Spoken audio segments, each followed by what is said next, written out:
Robert Kennedy Jr. was on the Joe Rogan podcast talking about COVID, the response, and vaccines.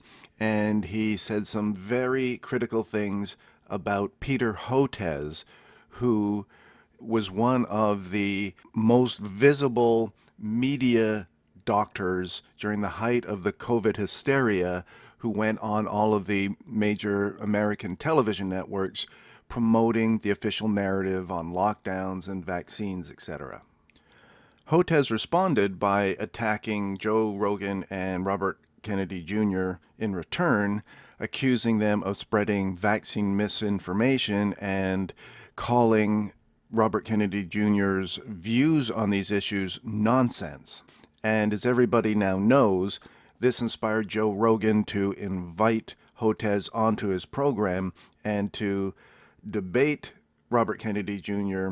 face to face about these issues. Not only did Hotez not accept the invitation to debate, the class of people who most invested in the official narrative on everything COVID related and vaccine related, basically people in the mainstream professional class, including journalists and academics, people like this began expressing the point of view in articles and on social media that it was self-evidently absurd to expect someone like Peter Hotez to go on a podcast with the likes of Joe Rogan to debate someone who is so beneath his status as an authority on these issues like Robert Kennedy Jr.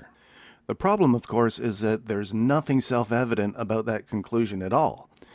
But as tends to happen with the conformist class, a pattern of groupthink coalesced around this notion, which was expressed in the form of really dumb and fallacious analogies.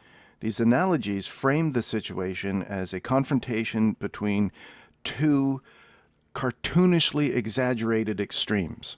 On one side, an unquestionable, infallibly correct, and enlightened expert class versus a pack of drooling morons who sought to elevate themselves above their station in life by demanding an audience with their superiors. Oh, you're a pediatric spinal surgeon? You should come to my house and debate this guy I know who thinks spine injuries are cured by invisible spine fairies and that doctors actually scare the fairies away.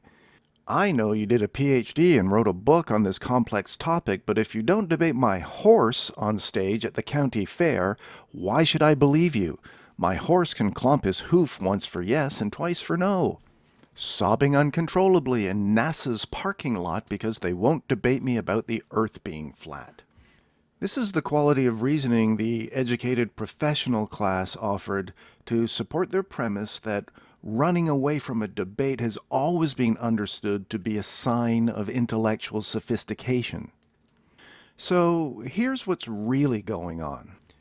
The professional classes told themselves that their credulity towards the failed experimental pharmaceutical narrative was actually a sign of higher intelligence.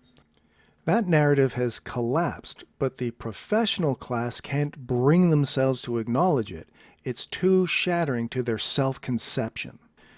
The possibility that someone who embodies that failed narrative and that flattering self-conception could lose a debate and be exposed on a very public platform risks total ego annihilation.